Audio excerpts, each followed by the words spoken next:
বিশকচাৰী উচ্চ কৰি বোলা হৰি জয় জয় কৃষ্ণ ৰাম ৰাম কৃষ্ণ হৰি। যুদ্ধ এতিয়াও সমাপ্তি ঘটা নাই। এতিয়া পদ আহিলে অকণমান যাওক। সপ্তবিংশ অধ্যায় পদ এই পদতে পদতে ৰাখিম অকণমান যাওক। মৈতে অৱদতি শুনা বিদুৰ সাম্পত বিষ্ণুৰ বচনে জ্বলি গৈলা দিতিহুত।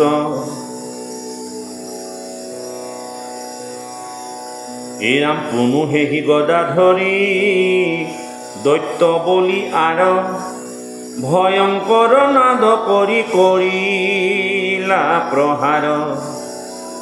বিম্বাদশ বদে গদা আহে দেখি হৰি আগবাঢ়ি লাম্ফ দিয়া ধৰি লীলা কৰি। কংখালহ পিনি খেদি আহয় ক্ৰোধত ঠোঁটে হানি গৰুৰে ধৰিলে যে নমত। সেহি মতে গদাক ধৰিলা কৃপাময় দিতিৰ নন্দন বীৰ চাহিয়া আশ্ৰয়। যেনেকৈ গৰুড পক্ষীয়ে ঠোঁটেৰে সৰ্পবিলাকক ধৰে ঠিক তেনেকৈ ভগৱন্ত পুৰুষেও হিৰণ্যাক্ষক ধৰিছে। দুইজনৰ মাজত ভয়ংকৰ যুদ্ধ হৈছে। এই কথাখিনি কৈছে এনেধৰণে যে কংখাল সৰ্পিনী খেদি আহয় ক্ৰোধত ঠোঁটে হানি গৰুৰে ধৰিলে যেন মত। সেইমতে গদাক ধৰিলা কৃপাময় দিতিৰ নন্দন বীৰ চাহিয়া আশ্ৰয়। সেইমতে গদা ধৰি ভগৱন্ত কৃপাময় ধৰিলে আৰু দিতি নন্দন হিৰণ্যাক্ষ বীৰে চাই আছে। ৰুদ্ধে বিমোচিত হুয়া নপাৱে উপায় তম্ভি বহি আছে কিছু ৰাও নাই। এনেধৰণে ধৰিলে তেওঁ কোনো ধৰণৰ চিঞৰিব নলগাকৈ ভগৱন্তৰ মুখলৈ চাই আছে। পৰুষালী নষ্ট যেবে ভৈলা দৈতেন্দৰ শতগৰ্ব হুয়া কান্তি গুচিল গাঁৱৰ।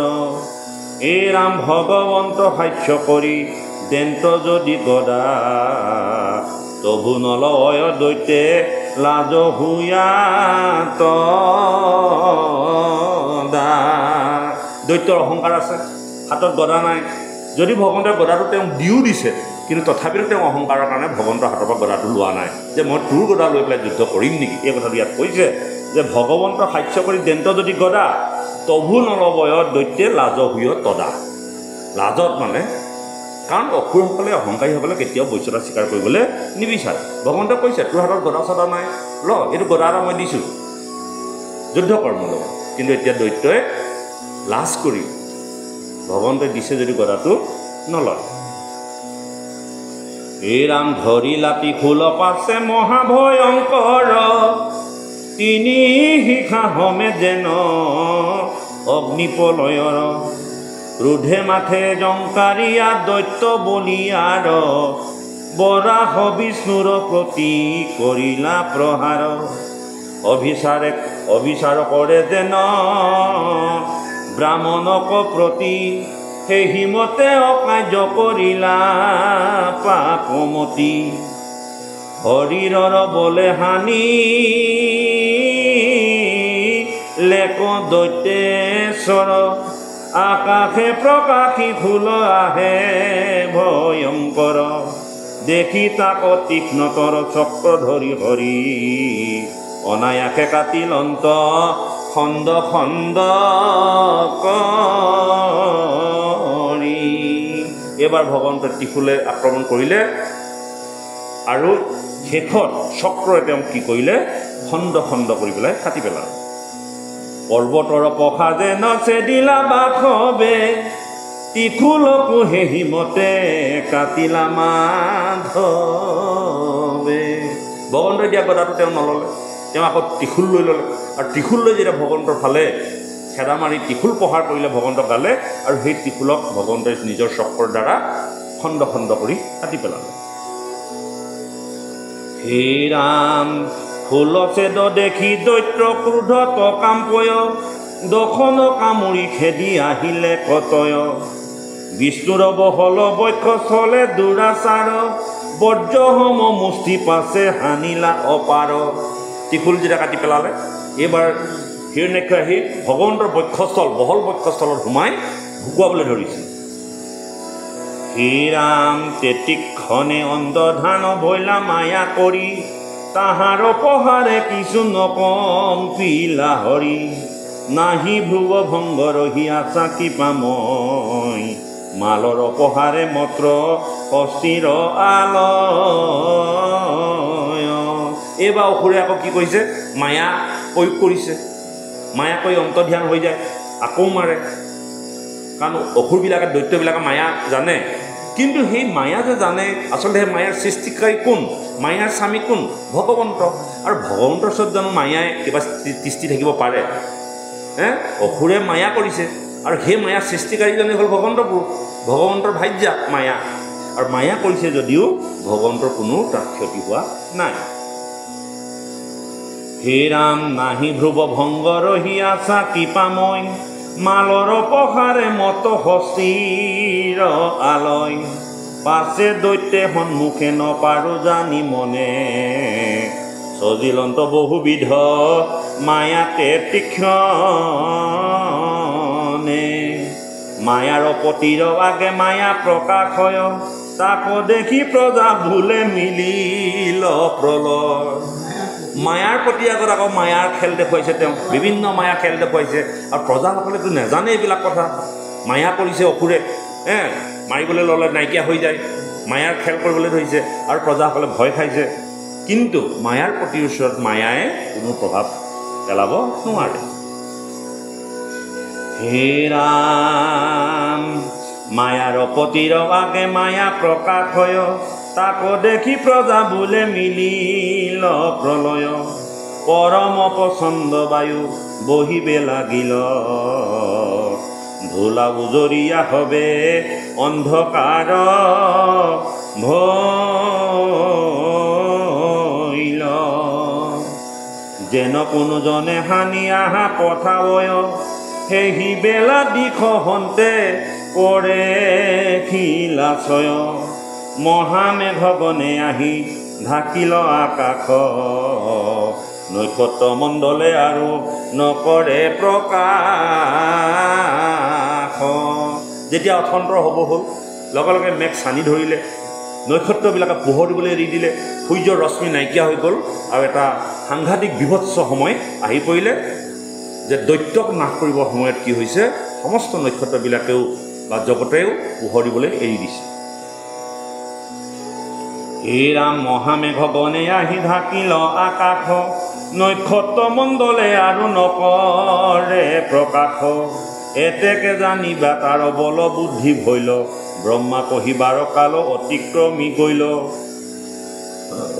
অন্য স্থানে ক্ষেত্ৰ নাহি কয় দিৱসত সেই বেলা বৈদ্যুতিক দেখি নানামত ভয়ংকৰ নাদ কৰি মহামেঘছয় তেজ পূজ বিশ্ৰামত অস্থি বৰিষ লগে লগে মেঘৰ পৰা পূজ বৰষুণ দিবলৈ ধৰিলে তেওঁলোকৰ শক্তি বাঢ়ি আহিবলৈ ধৰিলে সন্ধিয়া হৈ গ'ল সন্ধিয়া হোৱাৰ লগে লগে অসুৰৰ শক্তিবিলাক বাঢ়ি যায় আৰু তেজৰ বৰষুণ দিবলৈ ধৰিছে পূজৰ বৰষুণ দিবলৈ ধৰিছে অত্যুক্ষণে দেখা দিলা পৰ্বত আকাৰ তাত হন্তে নানা অস্ত্ৰ পৰে বাৰম্বাৰ আৰু আহিলে ৰাক্ষসিনী বহুতৰ উলংগত দুৰ্গন্ধ বিকৃত কলে বৰ লগে লগে পূজ বৰষুণ দিছে আৰু এনেকুৱা এখিনি ৰাক্ষস আহি পেলাই ভগৱন্তক বেৰি ধৰিছে যিবিলাকৰ গন্ধ দুৰ্গন্ধময় কেঁচেমা কেঁচেম গোন্ধাইছে ভেকেটা ভেকেট গোন্ধাইছে ৰাক্ষসবিলাক মানে সন্ধিয়া হোৱাৰ লগে লগে হিৰণ্যাক্ষৰ লগত শক্তি বাঢ়ি গ'ল আৰু ৰাক্ষসসকলে আহি তেওঁৰ লগত লগ দিলেহি আৰু সেই ৰাক্ষসিনীবিলাক তেনেকুৱা উলংগ দুৰ্গন্ধ বিকৃত কলেবৰ আৰু আহিলে ৰাক্ষসিনী বহুতৰ উলংগত দুৰ্গন্ধ বিকৃত কলেবৰ মানে বিকৃত বিকৃত দেহাবিলাক মেলি আছে কেশছয় ত্ৰামখলা সম হাতে খোল ধৰি ধাই আহে যে নহম যক্ষ ৰক্ষ ভূত প্ৰেত পিশাচ অপাৰ হাতে অস্ত্ৰ শস্ত্ৰ ধৰি আহিল বিস্তাৰ লগে লগে সন্ধিয়া হোৱাৰ লগে লগে ভূত প্ৰেত ৰাক্ষস যক্ষ ৰক্ষ সকলোৱে অস্ত্ৰ শস্ত্ৰ ধৰি আহি গ'ল তেওঁলোকৰ ৰাজ্য চলিলে ৰাজত্ব চলিলে দিনত হ'লে সেইখিনিয়ে প্ৰভাৱ বিস্তাৰ কৰিব নোৱাৰে নক্ষত্ৰৰ পোহৰত সূৰ্যৰ পোহৰত এই অপশক্তিবিলাকে অপকাৰ কৰিব নোৱাৰে আৰু সন্ধিয়াৰ পাছত সেইখিনি হোৱাৰ লগে লগে সময় অহাৰ লগে লগে হিৰণ্যাক্ষৰ লগত সমস্ত ৰাক্ষসবিলাক আহি লগ হ'ল আৰু সেইবিলাক অত্যন্ত দুৰ্গন্ধময় বিকৃত কলেবৰ আৰু তেওঁলোকৰ স্বভাৱ উলংগ কোনো শৰীৰত বস্ত্ৰ নাই মায়া আৰু এইবিলাক হে ৰাম চতুৰ্ভিত্ৰি বেহি বোলে বৰা পকোৱাৰ খণ্ড খণ্ড কৰি আৰু মাংস খাওঁ গাৰ গল চিন্দি মাৰি পিও তপত ৰুধিৰ বৰাশ পশুৰতে পৰম ৰুচিৰ এই গাহৰিটো মাৰ মাৰ মাৰ বৰাশটো মাৰ এইটো মাংস খাবলৈ বৰ ভাল লাগিব দেই ইয়াৰ অলপ মাংসটো তেল হ'ব হয় বাৰু বৰাশৰ মাংসটো বোলে বৰ তেল গতিকে কৈছে চতুৰ্ভিত্তি বেহি বোলে বৰাশক আৰ খণ্ড খণ্ড কৰি আৰু মাংস খাওঁ গাৰ গল চিন্দি মাৰি পিও তপত ৰুধি বৰাশ পশুৰ তেজ পৰম ৰুচি বৰাশৰ তেজ হেনো বৰ ৰুচিগত খাদ্যটো গতিকে ইয়াক মাৰি পেলাই খাব লাগে সকলোৱে বেহি ল'লে হে ৰাম চাহিবে নলাগে আকমাৰ বেহস্থান বিগুটি কৰিয়া আৰু সাধু ভবে মান এহিমতে নানা মায়া দেখি ভগৱন্ত সুদৰ্শন অস্তকতে খনে পাঞ্চিলন্ত সৰ্বমায়া বিনাশন অস্ত্ৰ সুদৰ্শন দৈত্যৰ মায়া পহবে কৰিলে প্ৰসন্ন এই বেলা দ্বিতীয় হৃদয় কম্পি গ'ল স্তন হন্তে তেজসয় বহিবাক লৈল মাতৃ লাগিলে অসুৰেই জন্ম দিয়ক বৈষ্ণৱেই জন্ম দিয়ক এগৰাকী মাতৃৰ সন্তানৰ প্ৰতি মোহ আছে লগে লগে যেতিয়া ভগৱন্তই সুদৰ্শন চক্ৰক আমন্ত্ৰণ জনালে এইবাৰ দ্বিতীয় স্তনৰ পৰা তেজ ওলাবলৈ ধৰিছে আৰু দ্বিতীয় জানিলে যে মোৰ সন্তানৰ আৰু গত্যন্তৰ নাই তেওঁ মাতৃ স্তনৰ পৰা লাহে লাহে তেজ বিৰিঙিবলৈ ধৰিছে আৰু দ্বিতীয়ে কৈছে যে মোৰ আৰু সন্তানটো এইবাৰ বাচি নাথাকে হে ৰাম স্বামীৰ বচন দেৱী মন তস্মৰীয়া হা পুত্ৰ বুলি থাকিল কান্দিয়া মায়া নষ্ট ভৈল পাছে দৈত্য বলি আৰু মহাটো ঢেকে দি আহিলে ক আৰু বাৰ স্বামীৰ কথা মনত পৰিছে সেই সন্ধিয়া কালৰ সময়ত স্বামীয়ে কৈছিলে যে যদিও অত্যন্ত প্ৰতাপী হ'ব কিন্তু তোমাৰ এটা ভাল কাম হ'ব ভগৱন্তৰ হাতত মৃত্যুবৰণ কৰিব আৰু পৰৱৰ্তী সময়ত তোমাৰ তেওঁলোকৰ ঔৰসত এটি বৈষ্ণৱ সন্তান আহিব এই কথা দ্বিতীয় আগত কৈছিল আৰু আজি দ্বিতীয় সেই স্বামীৰ কথা মনত পৰি কৈছে যে হা পুত্ৰ বুলি থাকিল কান্দিয়া মায়া নষ্ট ভৈলে পাছে দৈত্য বলি আৰু লগে লগে এই দৈত্যজনৰ মায়াৰ কাম নকৰা হৈছে বাহু মেলিকে খবক সাৱতী বেচাৱে দেখে বাহিৰত স্থিত হুইয়া আছে তাৱে ভৈলন্ত বিস্ময় দৈত্য উপায় নপাই তভু পহাৰিবে লাগি কৰে আততাই এহিমতে ভগৱন্তে কৰি নানা লীলা পাছে তাক বধিবাক লাগি মন দিলা অবৈদ্যা কৰিয়া তাৰ কৰ্ণ মূলে হৰি মাৰিলা চবৰ হাতে আতি লীলা কৰি বিত্ৰপদে হেন ইন্দ্ৰে বজ্ৰ পহাৰিলা ফুৰি ফুৰি দৈত্য গোট নিধালে পৰিলা ঢেল ভৈল চক্ষু মেলিলে কহাত ভৰি বিহৰিল হিৰ থাকিলে কদান্ত তৰি এটা উদাহৰণ দিছে যেতিয়া বৃত্তাসুৰৰ লগত দেৱৰাজ ইন্দ্ৰৰ যুদ্ধ হৈছিল অষ্টামুনি পুত্ৰেক বৃত্তাসুৰ আৰু সেই বৃত্তাসুৰক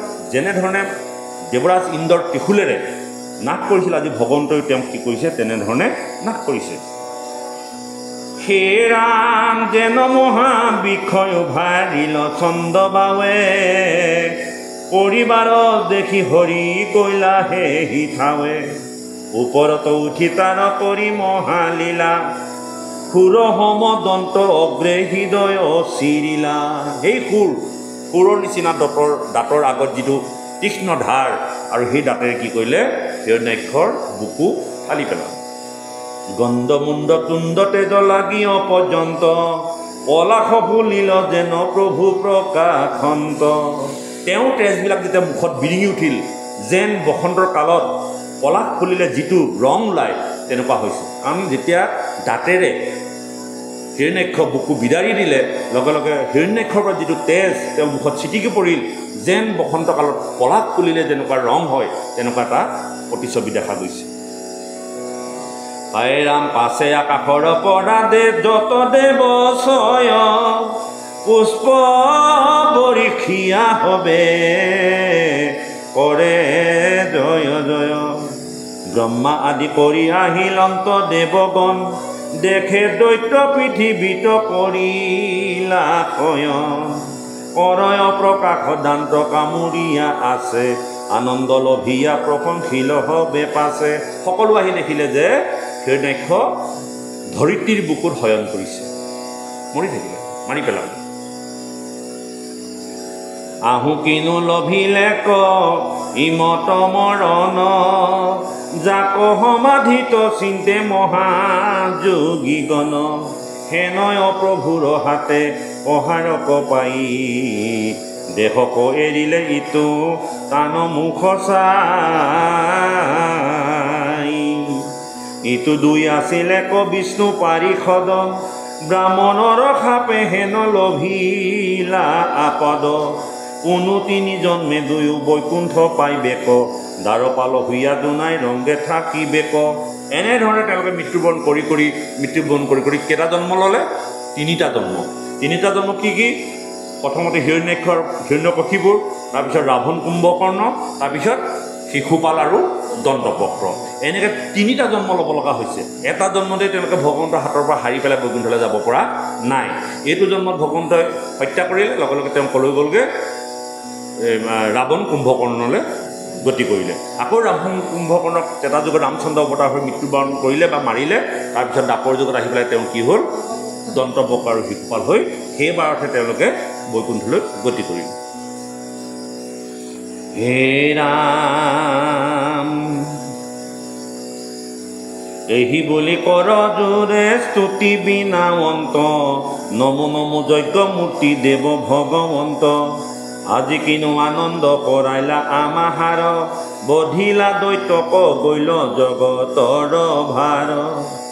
আও এত যো চৰণত কৰিয়া ভকতি লভিয়া আনন্দ হবে থাকিব সম্প্ৰতি। মৈতে অবুলন্ত বাপ বিদুৰ শুনিলা এহি মতে হিৰণ্যাক্ষ দৈত্যক বধিলা। ব্ৰহ্মা আদি কৰি নানা স্তুতি বুলিলন্ত পাছে বৈকুণ্ঠক লাগি গৈলা ভগৱন্ত। নাহিকে বিনাশ তাৰ অখণ্ড উৎসৱ তাত মহাৰংগ কৰি থাকিলা মাধৱ। জয় জয় কৃষ্ণ বুলি হবে দেৱগণ পাছে চকী চকী স্থানে কৰিলা গমন। বৰাশ প্ৰভুৰ লীলা যতে শুনিলা যেন মতে ক্ৰিয়া কৰি দৈত্যক বধিলা। সমস্তে কহিলো মই তোমাৰ আগত নিজ গুৰু মুখে শুনি আছো যেন মত। এনেধৰণে হিৰণ্যাক্ষ আৰু ভগৱন্তৰ লীলা মৈত্ৰেয় ঋষিয়ে বিদুৰ আগত প্ৰকাশ কৰিছে। সেই বিদুৰ মহামন্ত্ৰ তোমাৰ আগত মই যিখিনি কথা এই লীলা প্ৰকাশ কৰিছোঁ এয়া মোৰ গুৰুমুখে শুনিছিলোঁ আৰু সেইখিনি কথাকে তোমাৰ আগত মই প্ৰকাশ কৰিছোঁ। হিৰণী গদতি হুক শুনি হুকমণি গণ এহি বুলি মন ভৈলা কুশাৰু নন্দন। তান মুখে কৃষ্ণ কথা শুনিয়া প্ৰচুৰ লভিলা আনন্দ মহা বৈষ্ণৱ বিদুৰ। অন্য কথা বন্ধন চৰিত সাধুচয় ভক্তি মাত্ৰে পশু তুহু লভ কৃপাময়। হে কৃষ্ণ বান্ধৱৰ কথা শ্ৰৱণত নহিবে আনন্দ কোন আছে জগতত। এনেকুৱা নিৰ্মল চৰিত্ৰ কথা যদি কোনোবা সকলে সাধুৰ সংগত যদি শ্ৰৱণ কীৰ্তন কৰে তেওঁলোকৰ জীৱন ধন্য হৈ যায়। আৰু এই জগতত কৃষ্ণতকৈ বান্ধৱ আৰু এই জগতত নাই। আৰু সেই বান্ধৱৰ নিৰ্মল চৰিত্ৰ কথা যদি তুমি সাধুৰ সংগত শুনা তেন্তে তোমাৰো জগতত মুক্তি হ'ব। যেনমতে ভক্তিয়ে পশুক নিস্তাৰয় দেখাও আত প্ৰমাণ শুনিও ঋষিছয়। পূৰ্বে গজেন্দ্ৰক গাহে আছিলে ধৰি কৃষ্ণ পাদ পদ্মক চিন্তিলে মনে ধৰি। বেহিয়া হস্তিনী হবে কৰে আৰ্তৰাও তান দুখে মাধৱৰ নহহিল গাও। তুমি চোৱাচোন সেই পূৰ্বতে যেতিয়া গজেন্দ্ৰক গাহে ধৰিছিল গজেন্দ্ৰৰ লগত তেওঁলোকৰ ভাৰ্যাসকলে সতী সন্তানবিলাকে সৰুবত কেলি কৰিছিল। কিন্তু যেতিয়া তেওঁ বিপদ হৈছিল সেই সময়ত সমস্তখিনি গুচি গ'ল। কিন্তু ইন্দ্ৰদ্যুম্ন ৰজা যে তেওঁ ভক্ত আছিল অভিশপ্ত হৈ যে তেওঁ গ্ৰাহৰ মুখত পৰিছিল আৰু ভকতে সেই গ্ৰাহৰ মুখত পৰি সেই হস্তি বা সেই ভকতজনৰ যি দুৰ্গতি হৈছিল কিন্তু ভগৱন্তই সহিব নোৱাৰি তেওঁ উদ্ধাৰ কৰিবৰ কাৰণে গুচি আহিলে। গতিকে আমি যদি একান্তভাৱে ভগৱন্তৰ চৰণত ৰতি হৈ থাকোঁ, ভগৱন্তৰ নাম যদি ভাল পাওঁ, ভগৱন্তৰ গুণগান যদি আমি ভাল পাওঁ, এদিন যদি আমি সঁচাকৈ আমাৰ জীৱনলৈ বিপদ আহে তেন্তে ভগৱন্তই সেই দুখ সহিব নোৱাৰে। কিবা নহয় কিবা উপায় কৰি আপোনাক তাৰ সমিধান এটা দিব। এই কথাটোকে আমাক উদাহৰণস্বৰূপে দিছে। কিন্তু তোমাৰ জীৱনলৈ দুখ আহিব, তুমি দুখ প্ৰাপ্ত হ'বা, কিন্তু দুখৰ সময়ত তুমি কিন্তু এটা উপায় পাবা। কাৰণ যিহেতুকে তুমি ভগৱন্তৰ গুণনাম গাই আছা, ভগৱন্তৰ চৰণৰ শৰণাপন্ন হৈ আছা, এই কথা ভগৱন্তই উপলব্ধি কৰে। কিন্তু যেতিয়া তুমি বিপদত পৰিবা, দুখময় জীৱন হ'ব, সেই সময়ত কিন্তু তুমি কিবা নহয় কিবা এটা সুৰুঙা পাবা আৰু দুখৰ পৰা তুমি পৰিত্ৰাণ পাবা। যেনেকৈ গজেন্দ্ৰক গাহে ধৰা সময়ত সমস্তখিনি গুচি যোৱাৰ পাছতো ভগৱন্তই কিন্তু গৰুড়ৰ স্কন্ধত উঠি আহি গ্ৰাহক মুখৰ পৰা গজেন্দ্ৰক উদ্ধাৰ কৰিলে। এই কথাটোকে ইয়াত ধুনীয়াকৈ আমাক উদাহৰণস্বৰূপে দেখুৱাইছে। এতিক্ষণে আপদত কৰিলা মোচন বৈকুণ্ঠক বৈলা পাছে কৰোণা সদন। একান্ত ভক্তিৰ সুখা ৰাধ্য মহেশ্বৰ তাক সেৱা নকৰিবা কোননো পামৰ। এনেকুৱা এজন পৰম দয়াশীল মহেশ্বৰক একান্তভাৱে ভক্তি নকৰি কোন এজন পামৰ বা কোন এজন পাপী লোক আছে তেওঁ জগতত থকাকৈ নথকাই ভাল।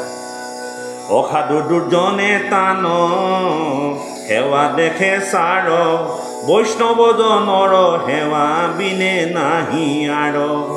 বৰাক বিষ্ণুৰ লীলা দৈত্যৰ মৰণ ইহা কজি হবে কৰে শ্ৰৱণ কীৰ্তন। নহিবা কৰয় মাত্ৰ মনে হতকাৰ যেন ফল পাৱে শুনিও কথা সম্বাৰ। ব্ৰহ্মবধি আদি কৰি যত পাপী ছয় অনায়াসে সমস্ততে মুকুতি পাৱয়। যদি আপুনি জীৱনত আপুনি কেতিয়াবা ব্ৰহ্মবধিও কৰি থৈছে, অনেক পাপ যদি কৰিছে, তেতিয়াহ'লে এই ভগৱন্তৰ এই লীলাবিলাক যদি আপুনি শ্ৰৱণ কৰে তেন্তে আপুনি পাপৰ পৰা মুক্ত হ'ব। নহিবা কৰয় মাত্ৰ মনে হতকাৰ যেন ফল পাৱে শুনিও কথা সম্বাৰ। ব্ৰহ্মবধি আদি কৰি যত পাপী ছয় অনায়াসে সমস্ততে মুকুতি পাৱয়। কামনা কৰিয়া যদি শ্ৰৱণ কৰয় ধন জন আয়ু প্ৰীতি সকলে পাৱয়। যদি আপুনি কামনা কৰি যদি এই ভগৱত বা এই লীলাবিলাক শ্ৰৱণ কৰে ধন দান ঐশ্বৰ্যও আপোনাৰ জীৱনলৈ আহিব। হে ৰাম ইন্দ্ৰিয়ৰ বল বাঢ়ে যুদ্ধত জিনয় দেহ এৰি পাছে নাৰায়ণ কল ভয়। যতে কহিলো মানে কৰিয়া নিৰ্ণয় একান্ত ভকতে কোনো কিছু নোখোজয়।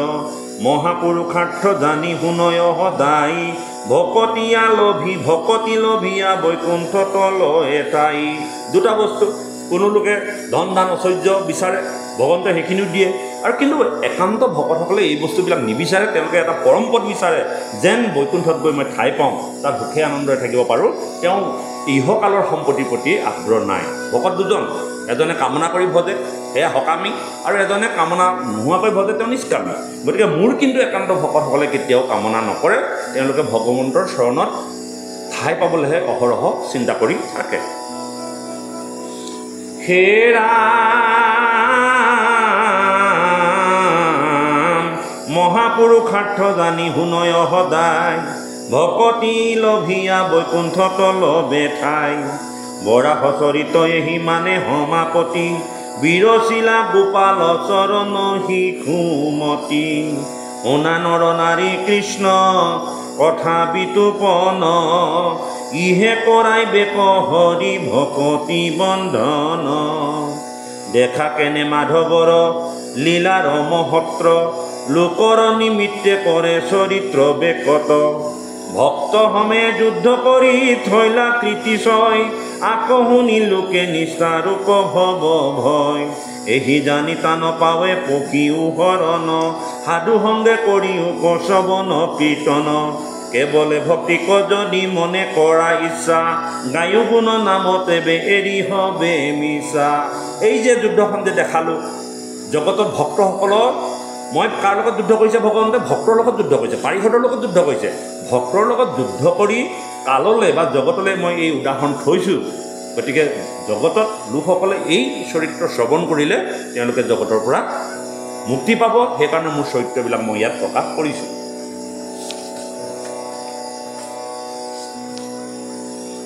ভকতি মকতি স্পৃহা পিশাচ নিশ্চয়, যাৱে তাই পাপী নিহৃদয়ে প্ৰবত।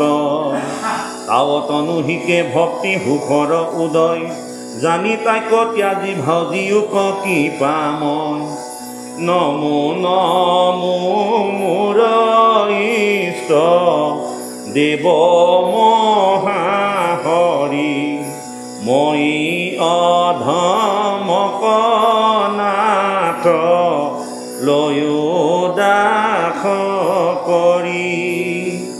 নিৰন্তৰে বদনেৰ শুকত জোনাম, সমাজিক হবে ডাকি বোলাই ৰাম ৰাম। কৃষ্ণ হৰি ৰাম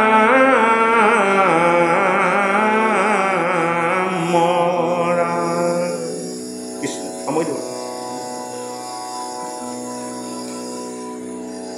ইয়াৰ পাছত আছে অষ্টবিংশ অধ্যায় 2 স্বয়ম্ভু মনু আদি সৃষ্টি।